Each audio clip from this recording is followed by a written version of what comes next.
everybody, this is Lara with your weekly video for gold for the week ending Friday 3rd of February 2023. I think I made a comment in comments, but I just want to say I have found a new analyst and I am training him. I can't tell you exactly when he'll be ready. I'm going to make sure he really is very much ready before I give him gold to analyse, but I'm going to be asking him to be analysing gold 5 times a week. Now I know that a lot of people were disappointed when I stopped doing that, and I hope that you'll be very pleased that it will be coming again, and he will have always of course have my oversight. So that's coming up soon. An exciting week for gold. It's made quite strong new lows for the short term. It's had quite a strong downward week, a bearish engulfing candlestick pattern on the weekly and the daily chart. Both time frames has good push from volume. This supports the bearish Elliott wave count. This is exactly how you would expect a third wave at 2 large degrees to begin, with strength. Now it could also fit the bullish wave count. It could be the start of a big second wave correction for intermediate 2, but it's quite strong for the start of just a second wave correction, so a little bit more support for the bearish count there. I have a new target for you at primary degree. The target is at 1337. At cycle degree, the target is at 1037, and the final target at super cycle degree for the bear market is at 657. That is years away. The bullish wave count now expects support about 1747. Elliott wave analysis first, classic analysis last, as always, or almost always. And I think next week I'll probably update the monthly charts for gold. I'm going to update the S&P 500 monthly this week. The bearish wave count sees a huge grand super cycle degree 4th wave expanded flat unfolding. Within the expanded flat, here is the end of wave B and the start of wave C. Super cycle wave C must subdivide as a 5-wave motive structure. There are only 2 options there, an ending diagonal or an impulse. Within an ending diagonal, all of the subwaves at cycle degree must subdivide as zigzags. Within an impulse, cycle waves 1 and 5 must subdivide as 5-wave structures. And so if my degree of labelling here is correct, and this is cycle wave 1 as a 5-wave motive structure, a leading expanding diagonal, that means super cycle C should be the more common impulse, and we can pretty much eliminate an ending diagonal for super cycle C. And so cycle 1 over here is an leading expanding diagonal, cycle 2 a very, very deep zigzag. Second wave corrections following leading diagonals and first wave positions are commonly very deep, so this part of the wave count follows a common pattern, follows common behaviour. Cycle wave 3 must subdivide as an impulse, and within it, primary wave 1 is a very good looking 5-wave impulse, and primary wave 2 now a pretty good looking expanded flat correction. Expanded flats are pretty common. They are labelled A, B, C, and they subdivide 3, 3, 5. Intermediate C now has a pretty good look as a 5-wave impulse. Within the expanded flat, intermediate B is a 1.53 length of intermediate A. This is a bit longer than the common length of up to 1.38, but within an allowable conventional guideline of up to 2. And intermediate C has moved substantially beyond the end of A.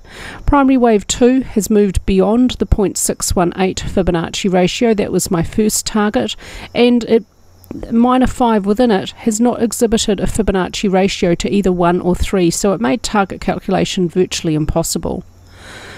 The target for cycle 3 is for it to reach 2.618, the length of cycle 1. That's the ratio I'm using for that target calculation because cycle 2 is so very deep. And the final target for super cycle C is for it to reach 1.618, the length of super cycle A, a common Fibonacci ratio between A and C waves within expanded flats. And that would see super cycle C move beyond the end of super cycle A, which is the low back in December 2015 at 1046.27, I think, to avoid a truncation and avoid a very rare running flat structure. And that would see the end of grand super cycle wave 4. But this is years away. The first reasonable target, 1337 for primary wave 3 to reach 1.618, the length of primary 1. Let's take a look at how intermediate C subdivides on the daily chart. This low down here, the end of B, and the start of C is this point down here. Intermediate C and impulse, minor 1, minor 2, minor 3, 4, and a long extended fifth wave. Extended fifth waves are pretty common within commodities. Within this fifth wave, it does exhibit an increase in momentum beyond the third, also typical behaviour for commodities. The fifth wave has a beautiful fit in terms of subdivisions: 1, 2, extended 3, 4, and a short fifth wave.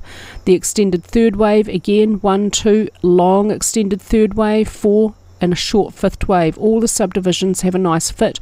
It has this nice curved look to it, typical for impulses in commodities. This is a very strong downward movement for the last 2 sessions of the week, for Thursday and Friday.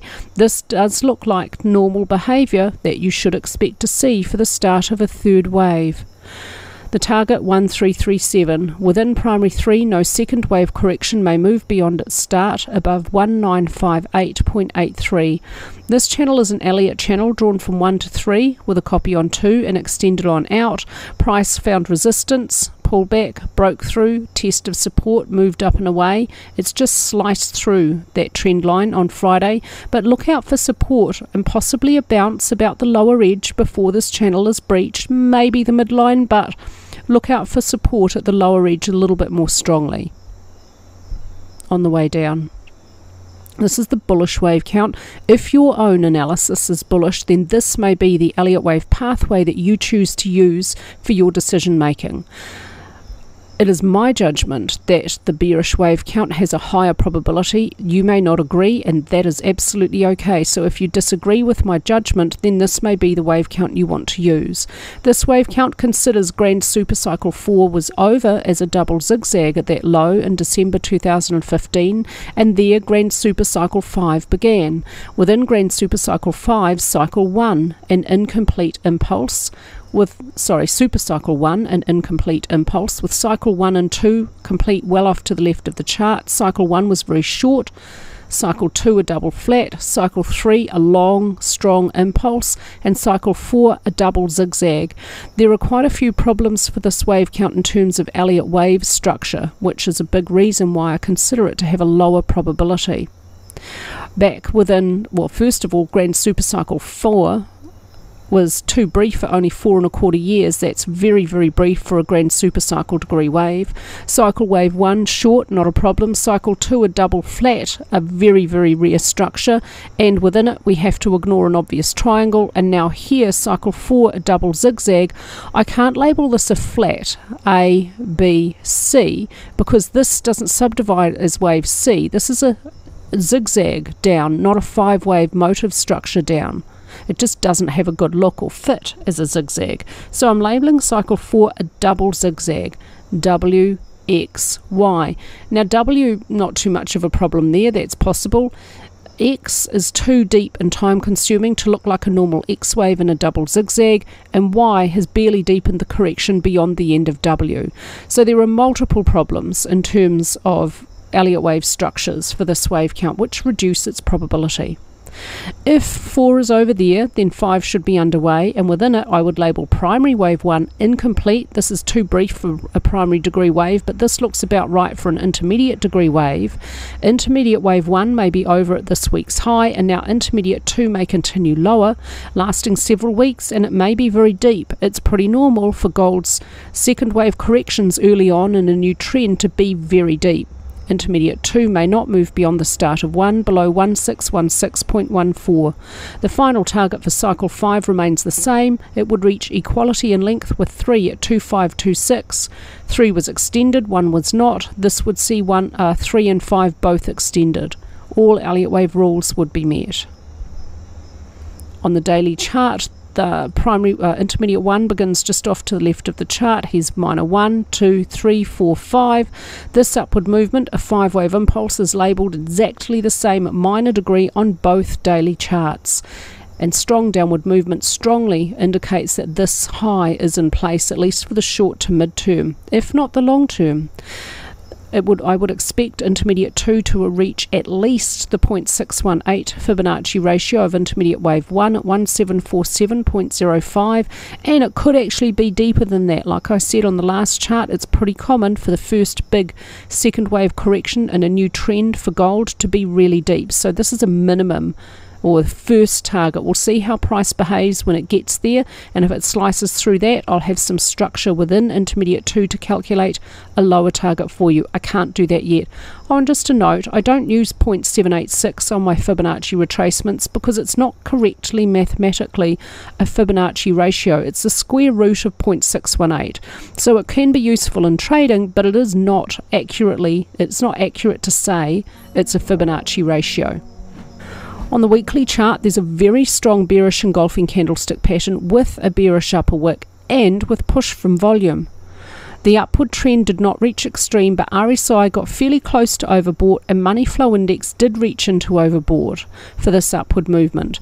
We had a bit of a slowing of upward movement with a small range or a small body candlestick and a little doji here, and now this very strong bearish engulfing pattern. This tells us it's quite likely that this upward movement is over, at least for the shorter midterm, if not the long term. On balance, volume made new highs prior to price. There's some bullish divergence there, but I really do prefer to use on balance volume with trend lines rather than divergence. It just doesn't tend to be that reliable with divergence. I'd rather use money flow and RSI for that.